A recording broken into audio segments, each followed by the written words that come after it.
안녕하세요. 롤로맘입니다. 2월 18일자로 EDD 뉴스 업데이트 제가 해드리고요. 이 내용 중에 아이디 베리피케이션에 관한 내용, 그리고 1년 동안 수당 지급을 해주는데 그 기간이 지난 분들, 이런 분들 UFI를 할 것인지 PEUC를 할 것인지 UI에 해당되는 분들이에요.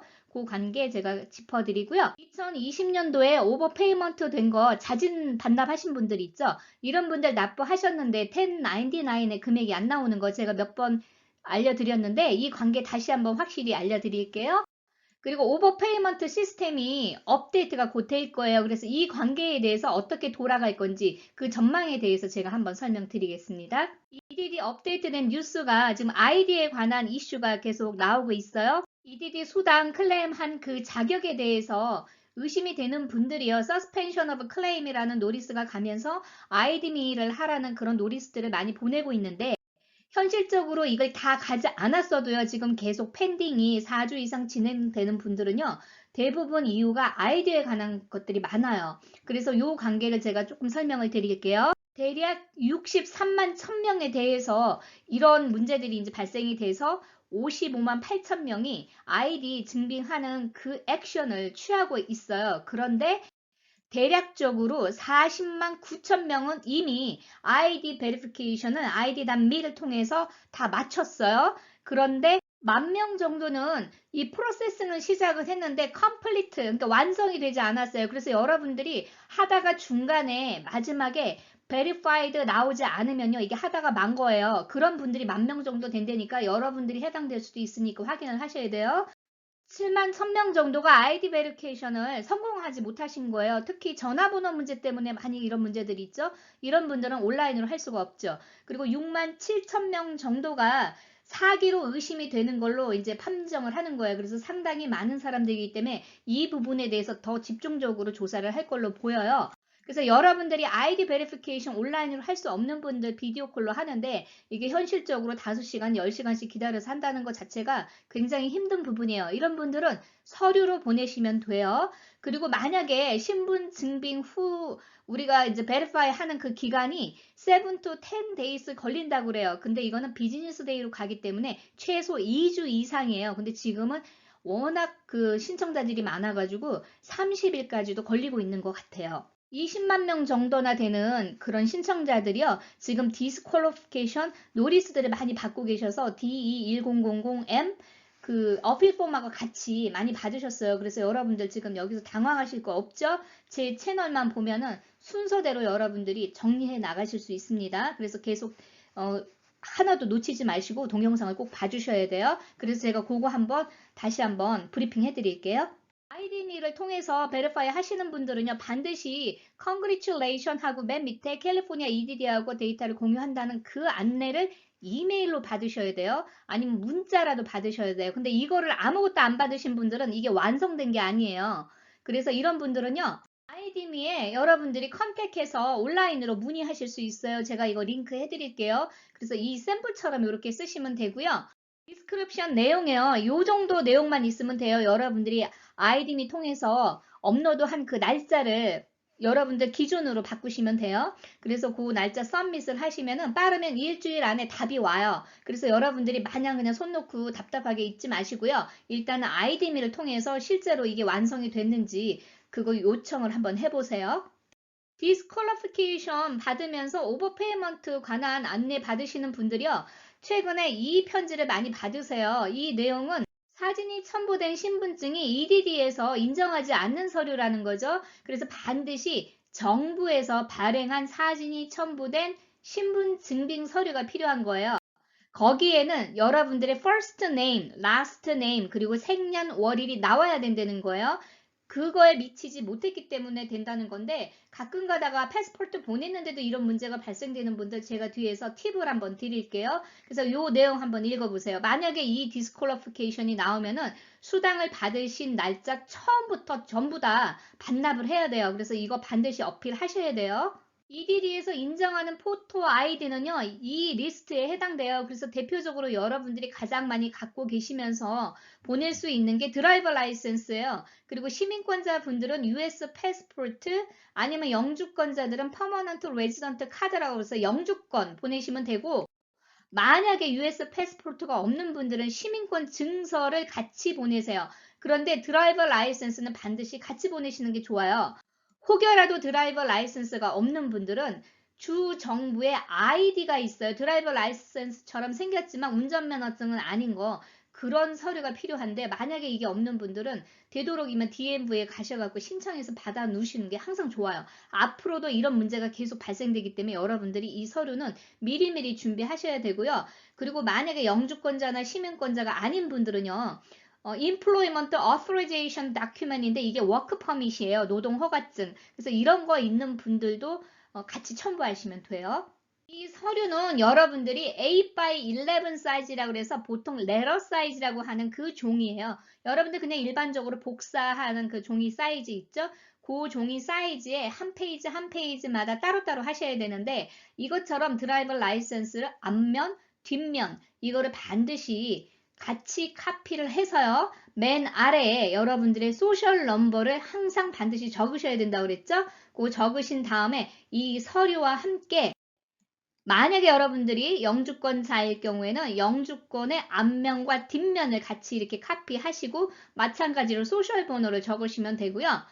시민권자일 경우에는 이렇게 US 패스포트나 패스포트 카드라는 게 있어요. 그거를 앞면과 뒷면 카피하시면 되는데 한국 분들은 거의 다 패스포트 카드는 없을 거예요. 패스포트. 그런데 만약에 패스포트가 만기가 지나신 분들이 있죠. 해외에 나가실 일이 없어서 혹은 여권 자체가 없는 분들 이런 분들은 시민권 증서를 같이 카피를 해요.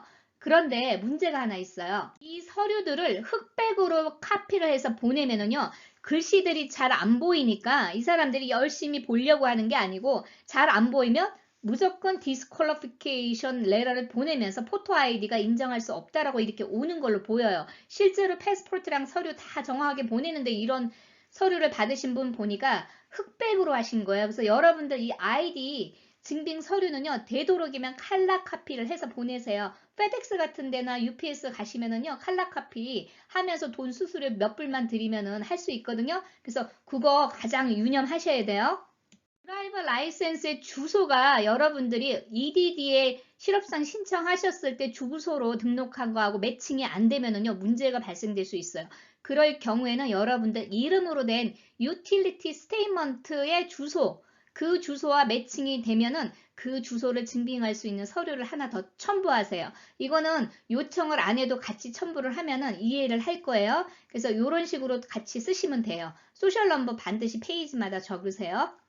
이 서류들을 다 보내실 때 반드시 DE1000M 그 어필 양식에 보내셔야 돼요. 그래야 어텐션을 할 수 있어요. 사연이 길어서 장황하게 쓰실 필요 없습니다. 팩트만 쓰세요. 제가 도와드리는 분들 서류 읽어보면요. 거의 3분의 2는 필요 없는 말들이 너무 많아요. 그래서 여러분들 딱 요점만 쓰시면 돼요. 괜히 이야기 장황하게 쓰면요. 서류 리뷰만 더 늦어지는 거예요. 그것도 하나의 팁입니다. 사기성 클레임으로 의심되는 건들을요, 계속해서 추려낼 거라 그래요. 그러니까 거기에 이제 많이 포커스가 돼 있기 때문에 여러분들 아이디 원래 베리피케이션 하라는 그런 안내를요, 보통 1월 달에 많이 받으셨어요. 거의 90% 이상은. 그런데 최근에 받고 계시는 분들이 있어요. 그러면 이런 분들이 수당이 계속 이유도 없이 지연되는 분들이거든요. 근데 제가 볼 때는 앞으로 전망이요. 지금 UI를 받으시는 분들도 지금 최장 뭐 8월 달까지 실업수당 연장을 해주느냐 마느냐 지금 법안 상정안에 놓여 있잖아요. 그 법안이 통과되면 이 문제가 더 심각하게 부각이 될 거예요. 그래서 되도록이면 저는 제가 여러분들한테 선택의 여지는 여러분들이 하시지만 제가 강조하고 싶은 거는 이 레러를 받지 않았다 하더라도요. 미리 아이디 베리피케이션을 해 두시는 게 좋다는 거예요. 그러면 여러분들이요. 펜딩 돼갖고 다시 전화해서 페이지로 바뀌었는데 또 펜딩 돼서 또 전화하고 이런 일이요. 거의 없어요. 제가 실제로 도와드리다 보니까 이 문제를 해결하기 위해서 아이디 베리피케이션을 그냥 다 진행시켰는데 그 다음에 한번 꼬였던 게 풀리기 시작하면은요. 그 다음부터는 순조롭게 계속 페이드가 3일 안에 바뀌더라고요. 그러니까 여러분들 아이디 베리피케이션 굉장히 중요해요. 제가 아이디미로 신분 베리파이 하는 거 시뮬레이션 한 구독자님 사례는요. 2020년 9월에 신분 증빙 서류를 업로드 하라고 그 다큐멘트 하라는 그 박스가 있어갖고 하신 분이에요, 이미. 그런데 올 1월에 Suspension of Claim이라는 안내를 받으면서 ID Verification 하라는 그런 안내가 왔어요. 그래서 진행을 했는데 지금은 수당이 3일 안에 탁탁탁 진행이 잘 되고 있어요. 그래서 가끔가다 물어보시는데 2020년도에 그 다큐멘트 업로드라는 박스가 있어서 신분 증빙 서류를 업로드 하신 분들도요. 반드시 아이디미를 통해서 베리피케이션을 하시는 거를 제가 권장해 드려요. 그 이유는요. 실업수당을 지금 8월까지 지급을 해주느냐 7월까지 해주느냐 법안이 지금 상정을 앞두고 지금 논쟁이 되고 있지만 긍정적으로 하기 때문에 최소 몇 달은 더 연장이 될 가능성이 높아요. 그러다 보면은 이 신분 증빙에 대해서 더 구체적으로 요구되는 서류들이 많아질 거예요. 그래서 여러분들이 미리 이거를 요청이 있든 없든 해 놓으시면은 그 다음에 추가 연장할 때 프로세싱이요. 순조롭게 되는 것 같아요. 그래서 나중에 또 리프로그램 할 때 계속 연장되는 게 이 문제가 또 걸리거든요. 그러니까 여러분들이 아이디미 하는 거 시간 오래 걸리지 않아요. 제 동영상 보시면 알겠지만 그래서 그걸 참고하셔서요. 이 안내가 안 와도 제가 권장해드려요. 강력하게. 아이디미를 통해서 반드시 신분 증빙을 꼭 해주세요.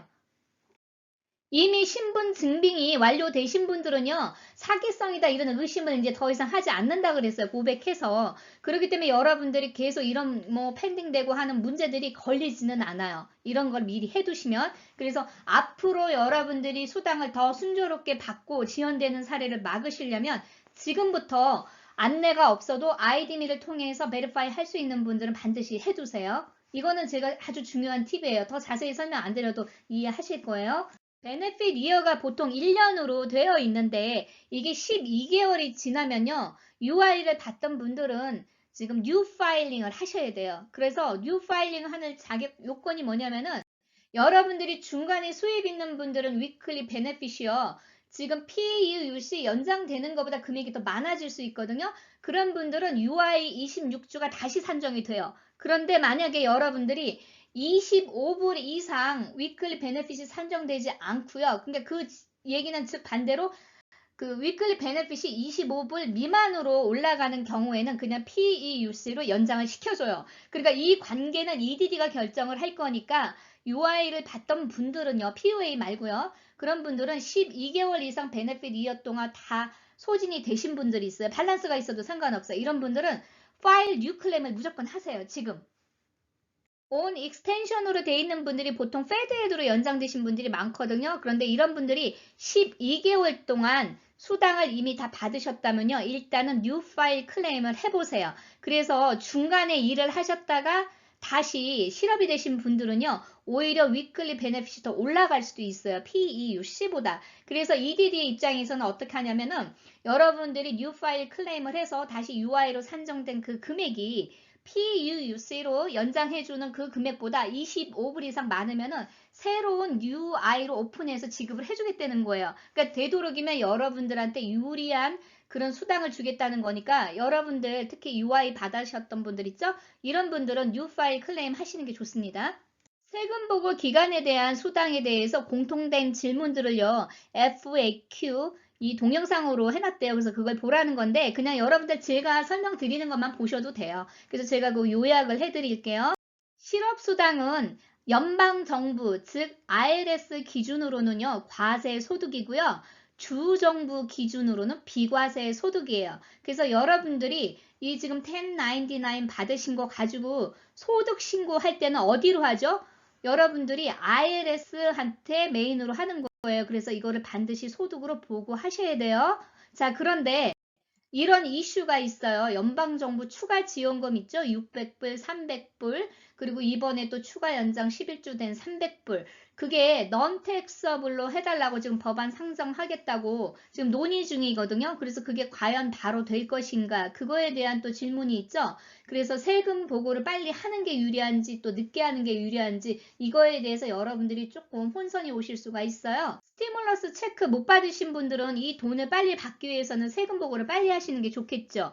하지만 텍스 리턴을 한 후에 여러분들이 세금 환급금이 아니고요. 반납해야 될 세금이 있는 분들은 또 불리하단 말이에요. 그러면 이게 넌 텍서블로 바뀔 때 세금 보고를 하는 게 더 유리하겠죠. 여러분들이 세금을 납부해야 되는 경우에는 세금 보고를 빨리 하는 게 더 좋은 거는 아니에요. 그죠? 그래서 이거는 여러분들이 하라 말아라 제가 말씀드릴 수 없어요. 왜냐면은 이 지금 전문가들도 막 얘기하는 게 막 세금 보고 빨리 하세요. 그렇게 부추겨 놓고는 또 나중에 가서는 이 부분에 대해서 또 꼬리 내리면서 또 세금 보고를 좀 이럴 때는 뒤로 미루라고 그러고 자꾸 엉뚱한 소리를 한단 말이에요. 그러니까 이거를 여러분들이 흐름을 잘 이해하시면은 세금 보고를 빨리 하는 게 여러분한테 유리한지 불리한지를 결정하실 수가 있어요. 세금 보고를 늦게 하는 게 좋을까요? 나쁠까요?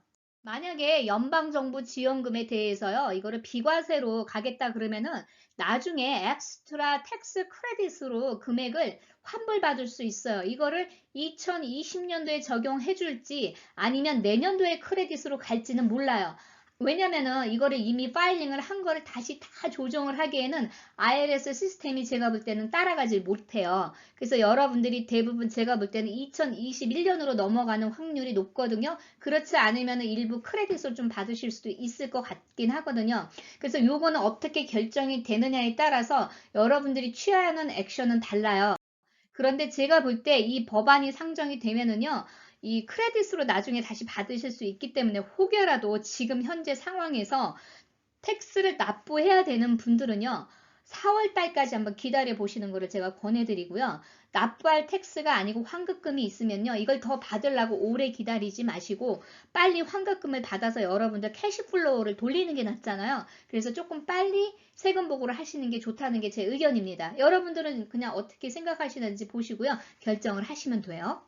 실업수당에 대해서 EDD에서 1099을 거의 다 발급을 했습니다. 그래서 가장 많이 하는 질문이 두 가지라는 거죠. 첫 번째는 여러분들이 그 수당을 받았다고 나온 그 금액이요. 여러분들이 생각한 실제 받은 금액이라든지 이런 거 맞지 않다라고 생각하는 분들이 있을 것이고요. 두 번째는 오버페이먼트가 있어가지고 자진반납 하신 분들이 있죠. 2020년도에.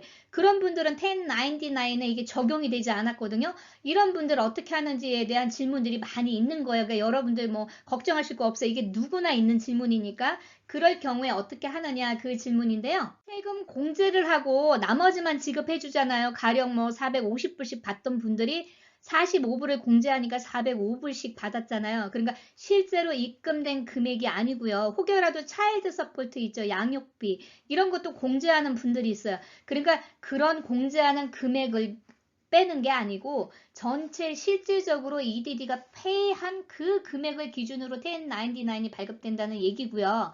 또 하나는 오버페이먼트 여러분들이 자진 반납한 거는요.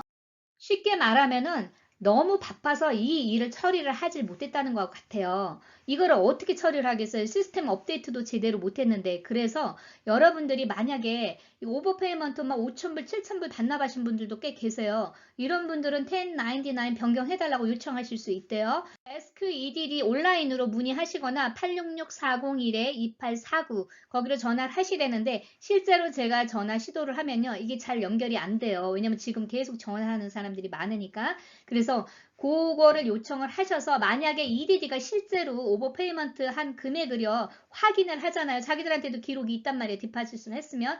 그러면 정정해서 발급을 해준대요. 그런데 이 시간이 지연될 수 있단 말이에요. 자, 온라인으로 어떻게 요청하는지 제가 알려드릴게요. 로그인 하지 마시고 그냥 Ask EDD로 가세요. 거기에서 맨 위에 캐테고리를 Form 1099G 그걸 누르시고요. 토픽에는 I don't agree with the amount on my Form 1099G 이거를 누르세요. 그 다음에 Continue 누르시면은 요렇게 개인정보 넣을 수가 있어요. 개인정보 넣는 건 기본이죠. 여러분들 아시죠? 요거 넣으시고 Additional Information에 이 정도 영어로 쓰시면 될 것 같아요. 오버페이먼트를 보통 익스프레스로 많이 보내셨죠. 그리고 은행에서 한 일주일이면 클리어가 보통 돼요. 그러니까 보낸 날짜, 그리고 은행에서 체크 클리어된 날짜, 그리고 어마운트 요 정도 인포메이션이 다 들어가면 좋을 것 같고 이 내용에 1099 그 텍스 리턴에 어플라이 하기 위해서 이거를 리플렉트 적용을 해달라 그 내용만 적으면 돼요. 그러면 요거는 세금 관련 문제이기 때문에 늦어도 제가 볼 때 2주 안에는 꼭 답이 올 거예요. 이게 아무리 늦어져도요. 제가 볼 때는 2주 안에는 답이 오고 서류 자체가 늦어지는 거는 4월 이전에는 분명히 올 거예요. 그래서 이걸 기다리면서 늦게 세금 보고 하셔도 되지만 만약에 조금 더 서둘러야 되는 분들은 이런 방법이 있어요. 오버페이먼트를 2020년도에 반납하신 분들은요, 이번에 세금 보고할 때 1099이 정정해서 오든지 안 오든지 상관없이 여러분들이 언제든지 어플라이 하실 수 있어요. 그런데 2021년도에 반납하신 분들은 안 돼요. 그러니까 이 페이먼트가 2020년도에 냈는지 그 기준으로 가는 거예요. 담당 회계사님한테 여러분들이 반납한 그 오버페이먼트 증빙 서류를 같이 드리세요. 그래서 그 실업수당 만약에 2만 불을 받았다 그러면 2만 불 중에서 본인이 리턴한 금액이 가령 5천 불이면 5천 불 반납했다고 알려주시면은요, 세금 보고하는 그 템포리 양식에요, 오버페이먼트 반납한 금액을 입력하는 그런 옵션이 있어요. 그러니까 여러분들 이 내용을 많이 달아보지 않은 회계사님들은 또 잘 몰라요. 그러니까 그 말씀을 꼭 드리세요. 반드시 2020년도에 어플라이를 하는 게 여러분들한테 더 유리할 수가 있거든요. 그래서 그 관계를 회계사 선생님하고 반드시 상의하신 후에 세금 보고 하기 전에 여러분들이 마지막 컨펌 꼭 하세요. 내일 오후 3시부터 밤 12시까지 오버페이먼트에 관한 시스템 업데이트를 한다고 그래요. 즉, 이 이야기는 반대로 여러분들 지금부터 오버페이먼트 잘못된 분들 다 잡아내고 그 오버페이먼트 시스템에 업데이트 시켜갖고 페이먼트 납부할 수 있도록 바꾼다는 얘기하고 똑같은 거예요. 그래서 제가 다음 동영상에 여러분들 오버페이먼트로 100% 문제가 될 수 있는 그런 케이스 중에서 몇 가지만 좀 추려서 그걸 설명을 좀 드리고자 하거든요. 그러니까 여러분들 동영상 하나도 놓치지 마시고 보시고요. 혹여 주위에 이런 걸 또 말씀 못 하시고 갖고 계시는 고민을 갖고 계신 분들이 있어요. 그런 분들하고 같이 쉐어를 좀 해주세요. 전반적인 EDD 시스템 이해하시는 데 도움이 되셨으면 좋겠습니다. 오늘도 좋은 하루 되시고요. 좋아요, 구독 부탁드립니다. 감사합니다.